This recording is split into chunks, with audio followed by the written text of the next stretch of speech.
El Señor, si alguien tiene Biblia, en el capítulo 8 del libro de Mateo, en el versículo 23, el rótulo de la Escritura dice: Jesús calma la tempestad. ¿Cuántas veces, verdad, hemos escuchado estos versículos tan maravillosos? Aleluya, y no les vengo a decir nada nuevo en esta tarde, simplemente les vengo a recordar el Dios que tenemos. Dice así la Escritura, Mateo capítulo 8, versículo 23: y entrando él en la barca, sus discípulos le siguieron.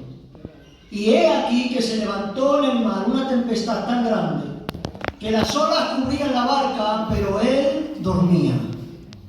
Y vinieron sus discípulos y le despertaron diciendo: Señor, sálvanos que perecemos. Y él les dijo: ¿por qué teméis, hombres de poca fe? Entonces, levantándose, reprendió a los vientos al mar, y se hizo grande bonanza, y los hombres se maravillaron, diciendo: ¿qué hombre es este, que aun los vientos y el mar le obedecen? Amén a la palabra del Señor. Amén. Tenemos ante nosotros una escritura muy rica, en la que se podrían hablar muchas cosas, pero en este tipo de relatos, cada vez que vamos a la Biblia para leer este tipo de relatos, o muchas veces yo también torpemente he predicado acerca de estos relatos, lo hemos hecho de una manera muy egocéntrica, creyendo, hermanos, que si Jesús está en nuestra barca, nunca nos va a pasar nada. Creyendo que si Jesús está en mi casa, nunca va a pasar nada. Nos hemos creído que por el hecho de ser cristianos, hijos de Dios, ya nunca vamos a ser golpeados. Y tomamos este versículo muchas veces y lo hacemos muy egocéntrico, lo tomamos muy para nosotros, pero hermanos, nada más lejos de la realidad. El hecho de ser hijo de Dios, el hecho de ser cristiano, no quiere decir que nunca vayas a ser golpeado, sino todo lo contrario. El Señor nos dijo: en el mundo tendréis aflicción, pero confiad, yo he vencido al mundo. No nos tiene que parecer raro o extraño el hecho de ser hijos de Dios y estar en tribulaciones, en aflicciones y en tormentas. Lo más maravilloso de este pasaje, hermanos, es que no lo ocupa el hombre. Este pasaje no lo ocupa el hombre. Este pasaje no lo ocupan los discípulos. Este pasaje no lo ocupa ni siquiera la fe de los discípulos. Este pasaje lo ocupa Dios. Amén. En este pasaje, hermanos, apunta hacia arriba. Apunta hacia nuestro Señor Jesucristo. Él es el protagonista de esta historia. No es los discípulos y su fe. No es ni siquiera la tormenta. Aquí quien ocupa este pasaje es el Dios que gobierna la tormenta. Aleluya. Aleluya. Aleluya. Y los evangelios nos narran dos tipos de tormentas. Uno es esta, y otro unos capítulos más adelante, donde dice que Jesús vino andando por encima del agua. Y las dos tormentas vienen después de que Cristo hiciera algo extraordinario. Aquí podemos ver que esta tormenta viene seguida del Sermón del Monte. El Sermón del Monte, donde Cristo ha estado predicando durante todo el día a la multitud. Probablemente el Sermón del Monte sea la mejor predicación de toda la historia, predicada por el mejor predicador de todos los tiempos. Ha estado desde por la mañana hasta por la noche enseñando a sus discípulos. Y dicho sea de paso, hermanos, el Sermón del Monte no es una serie de normas o de reglas moralistas que le digan al hombre lo que tiene que hacer para llegar a ser cristiano, sino que el Sermón del Monte es una radiografía moral y espiritual de cómo es alguien que ya pertenece al reino de Dios. Es decir, el El sermón del monte, lo que Cristo les estaba enseñando, no era, mira, para ser cristianos y pertenecer al reino de Dios tenéis que hacer esto, esto, esto y esto, y entonces seréis cristianos. No. Lo que Cristo les dijo es, el que es cristiano es así, así, así y así. Les ha estado enseñando, ha estado haciendo milagros, ha estado haciendo señales. Dice en el versículo 3 que vino un leproso postrándose delante de él diciéndole, Señor, si tú quieres, puedes limpiarme. En el versículo 13 dice la Escritura que vino un centurión diciéndole, Señor, tengo en casa un siervo que está gravemente enfermo. Y le dice Jesús, pues vámonos para tu casa. Y le dice, no hace falta que vengas, Señor. Di tu palabra, y tu palabra será suficiente. Hermanos, la respuesta de Cristo fue que se maravilló y dijo, ni aún en Israel he hallado tanta fe como esta. En el versículo 15 dice la Escritura que entró en la casa de Pedro y su suegra estaba enferma, y tocándole la mano, le desapareció la fiebre y dice que le servía en casa. Este es el recorrido que Cristo ha hecho antes de llegar al pasaje que hemos cogido. ¿Por qué les cuento todo esto, hermanos? Porque Cristo estaba cansado. Cristo humanamente estaba agotado físicamente. Por eso dice la Escritura que entrando en la barca se acostó a dormir.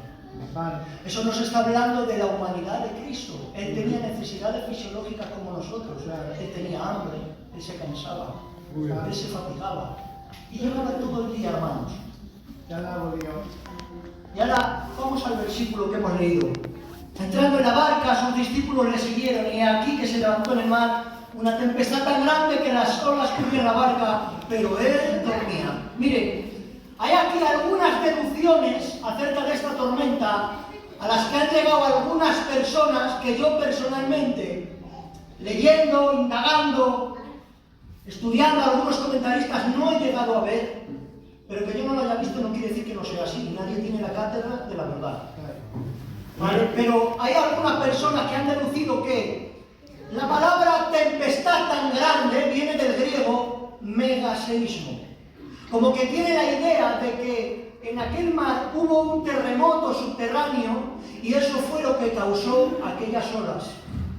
Otros dicen que hubo un maremoto en el mar y por eso se levantó tanto viento. Y otros dicen y le atribuyen este suceso meteorológico a los demonios. Ya que dicen que como Jesús iba hacia Gadara, los demonios de Gadara le salieron al encuentro para impedir que fuera aquella región. Miren, para las dos primeras no hay testimonio bíblico que apoye esas dos posturas. Porque cuando Jesús se dirige a la tormenta, hermanos, lo que hace es hablarle al viento. Y el terremoto, cuando hace un seísmo y tiembla la tierra, tiene la capacidad y el poder de levantar olas, de levantar un tsunami. Pero un terremoto no puede levantar viento. Y para la otra postura, atribuir a Satanás, a los demonios, el poder y la autoridad de controlar el clima, para mí, sería atribuirles un atributo que solamente posee Dios. Y es el atributo de omnipotencia y soberanía. El único soberano es Dios. El único omnipotente es Dios. Y esto no quiere decir que Satanás no tenga poder, sino que el poder de Satanás está limitado a un poder mayor, que es el de nuestro Señor. Amén. Aleluya. Bajo lo que yo he estudiado, bajo lo que yo he mirado, hermanos, el mar de Galilea era un lago que medía 20 kilómetros de largo por 15 de ancho. Y estaba a 220 metros por debajo del nivel del mar Mediterráneo. Este mar de Galilea se encontraba frente a una montaña que le llaman el Monte Hermón. Esa montaña mide 2 kilómetros de alto. Este mar de Galilea estaba rodeado de montañas muy escarposas, donde dicen los historiadores que en aquel tiempo y a día de hoy todavía, por aquellas colinas, por aquellas montañas, entraba mucho viento, ya que como estaba 200 metros por debajo del nivel del mar, entraba mucho viento y al golpear en aquel pequeño lago se levantaban olas, el viento rugía mucho y eso pasaba cada poco. Eso pasaba cada poco y a día de hoy sigue pasando. Aleluya, y adoramos a Dios. Puede que fuera así o puede que fuera como dicen los otros hermanos. Lo que sí podemos saber es que fuera como fuera, dice la Escritura, y Jesús dormía. Y Jesús dormía. ¿Y saben algo? Me llamó mucho la atención, y es que esta gran tempestad, este rugir de viento, estas olas anegando la barca, que Marcos dice que las olas estaban hundiendo la barca, no consiguieron despertar a Jesús. Ni el rugir del viento, ni la barca hundiéndose, lograron despertar a Jesús. ¿Qué fue lo que le despertó? ¿Qué fue lo que despertó a Jesús? Lo que le despertó fue la voz de uno de los suyos clamando y diciéndole: Señor, si no nos salvas, aquí perecemos. Lo que no consiguió el rugir del viento, ni las olas anegando la barca, ni el zarandeo de la barca, lo consiguió la voz de una de sus ovejas, clamando al buen pastor: Señor, sálvanos, porque morimos. Y no solamente eso, sino el propio deseo como buen pastor de Jesús de socorrer a sus ovejas. Porque ¿saben algo? Si en algo se deleita el corazón de Jesús, es de socorrer a los que son suyos. Amén. Aleluya. Cuando Jesús se despierta, lo primero que hace no es calmar el viento, no es calmar la tempestad. Cuando Jesús se despierta, lo primero que hace es dirigirse a ellos y hacerles una reprensión. Antes de parar el viento, se dirige a ellos y les dice: hombres de poca fe, ¿por qué tenéis miedo? Antes de montar en la barca, Jesús les ha dicho: pasemos al otro lado. Les ha lanzado una palabra: vamos a cruzar al otro lado. ¿Y saben algo? Jesús no les dijo: vamos a intentar llegar al otro lado. Si les hubiera dicho eso, es normal que tuvieran miedo. Pero Jesús les dijo con autoridad: pasemos al otro lado. Y ahora Jesús les dice: hombres de poca fe, ¿por qué tenéis miedo? En otras palabras, Jesús les estaba diciendo: no tenéis fe en la palabra que os he dicho, pasemos al otro lado. Pero aquí la reprensión, hermanos, de Jesús no es porque los discípulos no tengan fe, sino porque tienen poca fe. La exhortación aquí no es porque no tuvieran fe, sino porque la fe que tenían era poca. Era una fe pequeña. Pensaban que se iban a quedar en mitad del lago. Y ahora, hermanos, ¿qué nos enseña esto?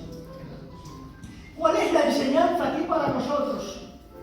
Aquí la enseñanza, hermanos, es que la fe del cristiano muchas veces se tambalea.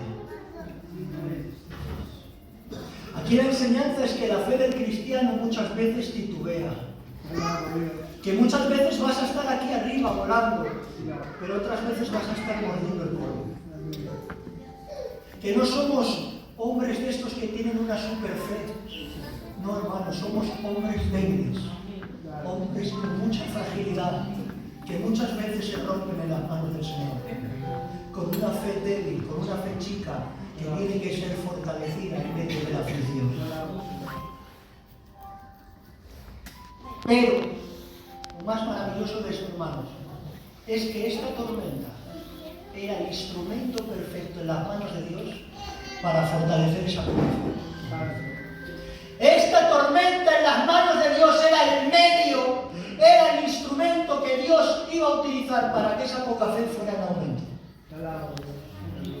Esta tormenta, hermanos, pilló por sorpresa a los discípulos. Y eso que eran hombres de pesca, estaban acostumbrados a aquel lago, pero les pilló por sorpresa. Pero ¿saben algo? Al que no pilló por sorpresa fue aquel que creó los vientos y los mares. Esta tormenta pilló por sorpresa a los discípulos pero no le pilló por sorpresa a él. Y ahora dice que entonces, levantándose, reprendió a los vientos y al mar, y hubo grande bonanza. Y aquí la palabra reprendió, hermanos, no tiene el significado con el que nosotros estamos tan familiarizados, ¿verdad?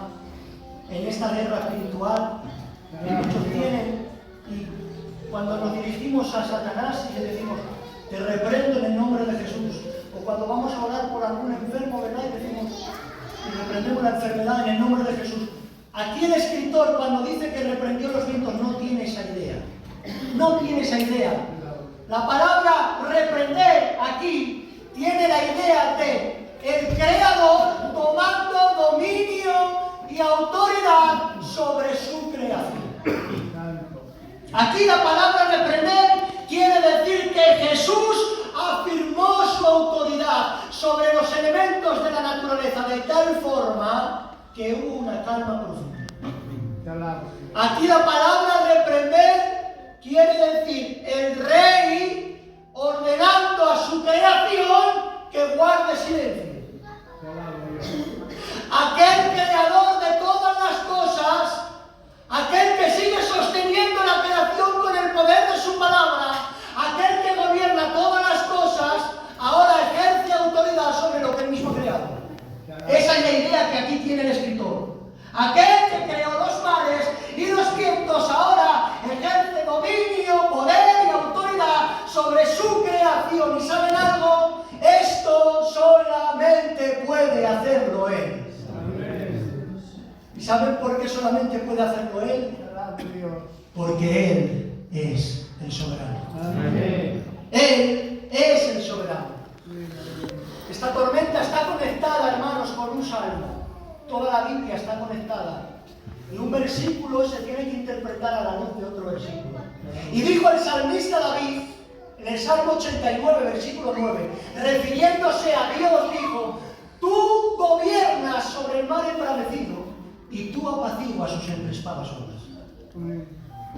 David, 750 años antes o 1000 años antes de este pasaje, dijo acerca de Dios, tú gobiernas sobre el mar embravecido y tú calmas sus encrespadas olas. Ay, hermanos, qué bien le hubiera venido a los discípulos en ese momento echar mano de la Escritura. Y esto que nos demuestra que somos prontos para olvidar la palabra del Señor, pero que también necesitamos fe para recordar las promesas que están allí escritas. También necesitamos fe para recordar la palabra del Señor. Él tiene todo el poder, Él tiene toda autoridad, Él tiene todo el dominio, Él tiene todo el control, porque Él es el soberano. Y esta tormenta mostró algo, hermanos. Hermanas, esta tormenta mostró la grandeza, el dominio, el señorío de Cristo y la incapacidad de los discípulos. Esta tormenta nos mostró la grandeza, el poder y la autoridad de Jesús y la fragilidad del hombre. Esta tormenta nos demuestra que el soberano es Él y no el hombre. Aleluya. Esta tormenta nos demuestra que el soberano es Él y no yo. Que el soberano es Él y no usted. Que usted no tiene control sobre las circunstancias, sino aquel que es soberano sobre todas las cosas. Y ahora yo te pregunto, iglesia del Señor, ¿alguna vez te has visto así?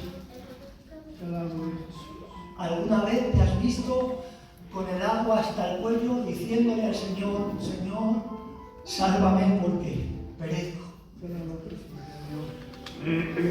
¿Alguna vez te has visto así, de esta manera, con el agua hasta el cuello?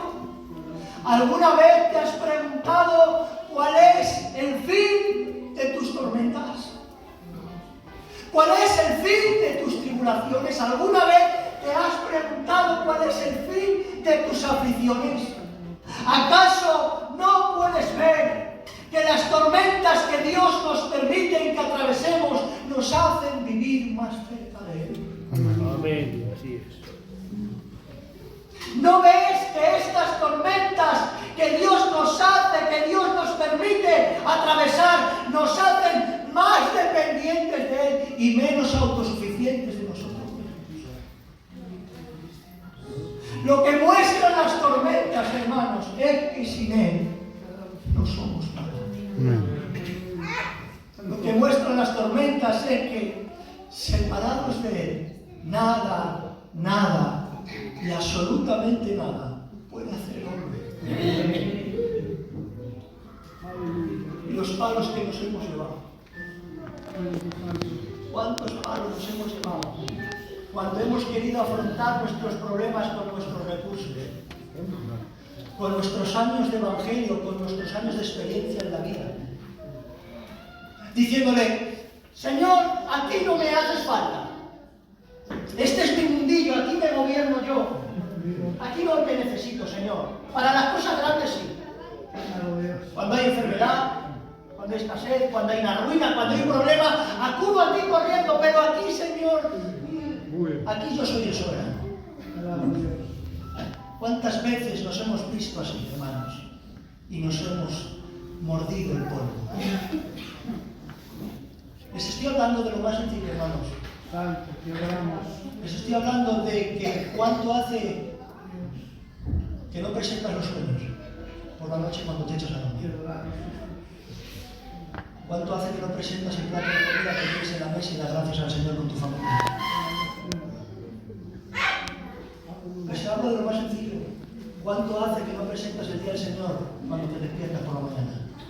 ¿Qué es lo primero que haces? ¿Coger el móvil y ver los mensajes? ¿Desayunar, tomar café, pensar en el trabajo?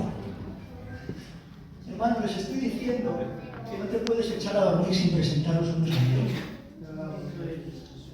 Que no puedes poner un pie en el suelo por la mañana sin presentarle el día a Dios. Les estoy diciendo que a Dios le necesitas hasta para respirar. Que lo primero que has respirado esta mañana cuando te has levantado no ha sido oxígeno, ha sido gracia.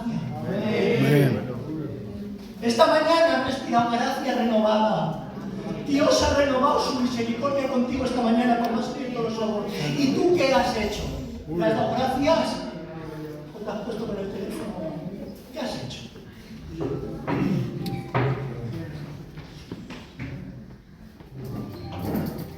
¿No sabes que si amas a Dios, todas las cosas, Romanos 8:28, cooperan para bien de los que le aman? Y cuando la Biblia dice todas las cosas, ahí tienes que meter tus problemas, tus ruinas, tus dificultades. Todas las cosas ayudan para bien, pero hay una cláusula: a los que aman a Dios. Porque es imposible que alguien que no ame a Dios, todas las cosas les ayudan a bien. Todas las cosas ayudan a bien a los que aman a Dios. Aleluya.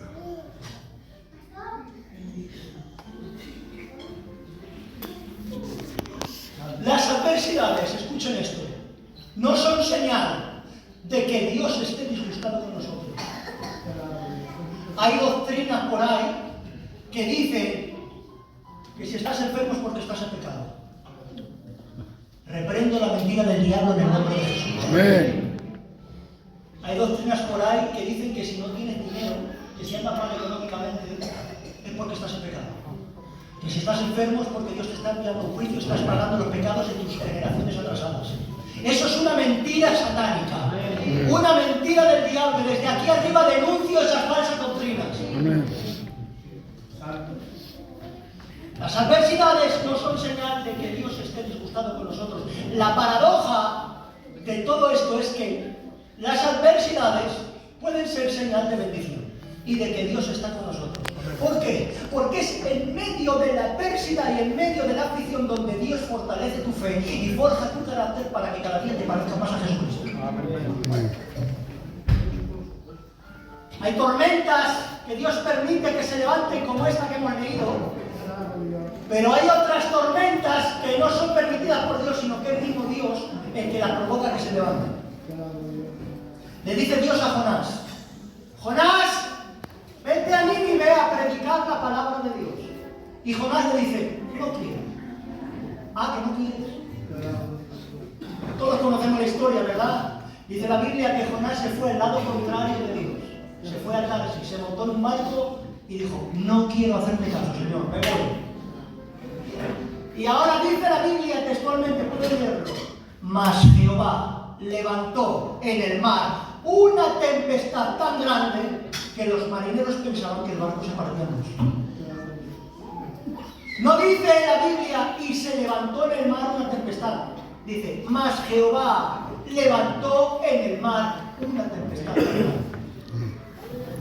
Jonás pensaba que iba a huir de Dios, pero de Dios no hay quien se esconda. De Dios no hay quien se esconda. Ahora los marineros empiezan a echar suertes. A ver sobre quién cae la suerte. ¿Por qué ha venido este gran mal? Allí estaba Jonás. ¿Dónde fue a parar la suerte? A Jonás. Unos dicen la suerte, yo digo la providencia o la soberanía de Dios. ¿O acaso se piensan que fue casualidad que cayera del lado de Jonás? Amén. Los marineros le dicen, ¿quién eres? Dice, soy hebreo y temo a Jehová. Y ahora fíjense el acto de cobardía que tiene Jonás. Prefería morir ahogado que arrepentirse y ir a Nínive a predicar la palabra del Señor. Les dijo a los marineros, tiradme al mar y cesará la tormenta.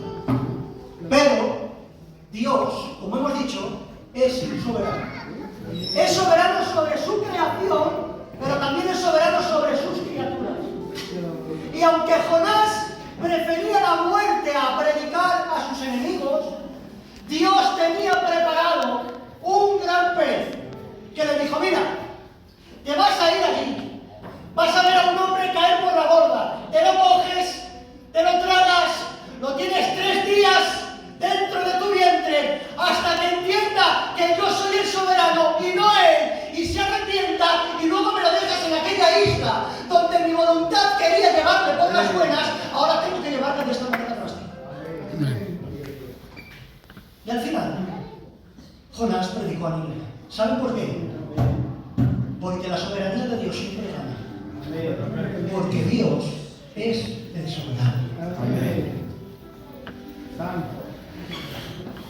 Quiera Dios, hermanos, quiera Dios, que las tormentas que se estén levantando en nuestra vida no sean a causa de nuestra desobediencia y de nuestra rebeldía, sino que sean permitidas por Dios para fortalecer nuestra fe y forjar nuestro carácter a la imagen de nuestro Señor y Salvador, Jesucristo.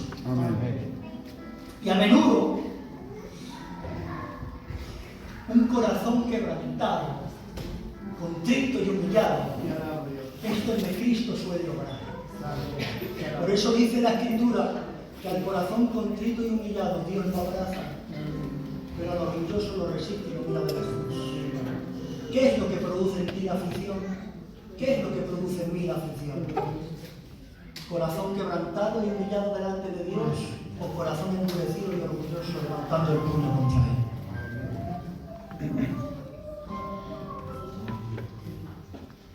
La experiencia de esta tormenta, hermanos, produjo algo en los discípulos, y es que conocieron más a Jesús.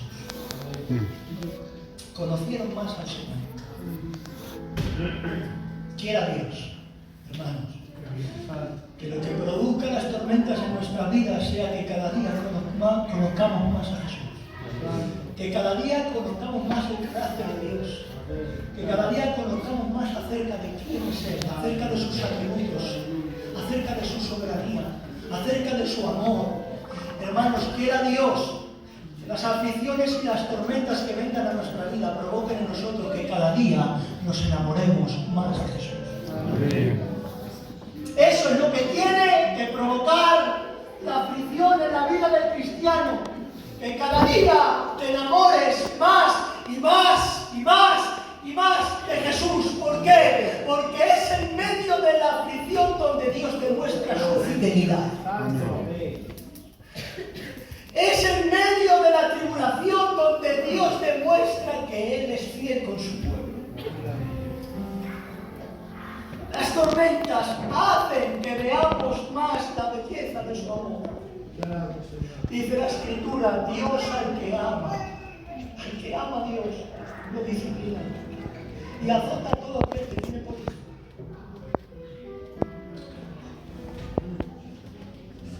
Hoy no vengo a decirte, como se suele decir por ahí, despierta Jesús en tu barca que está dormido. ¿Ves cuántas veces lo hemos escuchado, verdad? Feliz. Despierta Jesús en tu vida que está dormido. Despiértalo. Tírale de la chaqueta y dile, estoy aquí. Hermanos, Jesús nunca duerme. Él siempre está velando. Él nunca duerme. Él siempre está velando. Y no solamente está velando, Él está rogando, intercediendo por ti para que tu fe no te falte. Le dice el Señor, Pedrito, mira hombre, Satanás os ha pedido para zarandearos como al trigo. ¿Y tú qué le has dicho, Señor? Yo he rogado al Padre que tu fe no falte. ¿Cómo? ¿Cómo es esto? ¿Tenía poder, tenía autoridad Cristo para impedir que fueran zarandeados? ¿Sí o no? ¿Sí o no? Amén. ¿Qué es lo que hace Jesús? Jesús le permite a Satanás que zarandee a los discípulos porque Satanás no sabe la voluntad que tiene Cristo detrás de todo esto. Satanás quiere zarandearlos para destruirlos, pero Cristo permite el zarandeo porque a través del zarandeo de Satanás Cristo los va a fortalecer. Es decir, hermanos, las maquinaciones que Satanás quiere hacer contra ti para destruirte, Cristo las torna al bien y las utiliza para fortalecerte. En otras palabras, Cristo utiliza a su antojo las maquinaciones del enemigo. Y esto solamente puede hacerlo Él, porque Él es el soberano.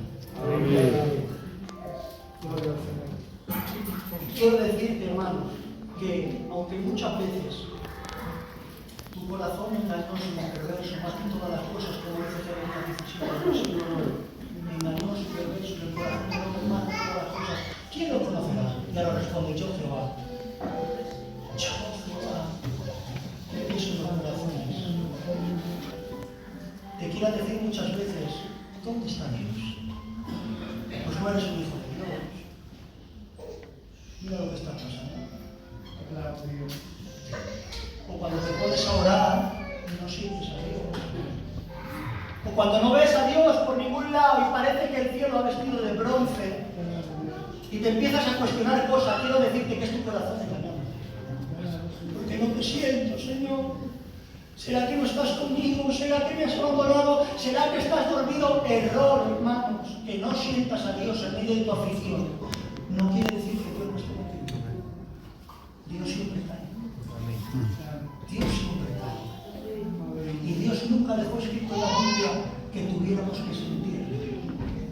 Dios en la Biblia dejó escrito que en medio de la aflicción hay que obedecerle y creer en Él.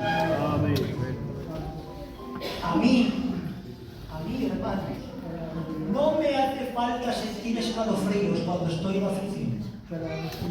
No me hace falta sentir tembleques cuando estoy en aflicción, hermanos. Me basta este libro. Me basta su palabra revelada. Y creo que Dios está conmigo. Y no lo creo porque lo sienta, hermanos. Lo creo por la fe. Esto no es una cuestión de sentir. Esto no es una cuestión de emoción. Esto es una cuestión de fe. ¿Hay fe o no hay fe?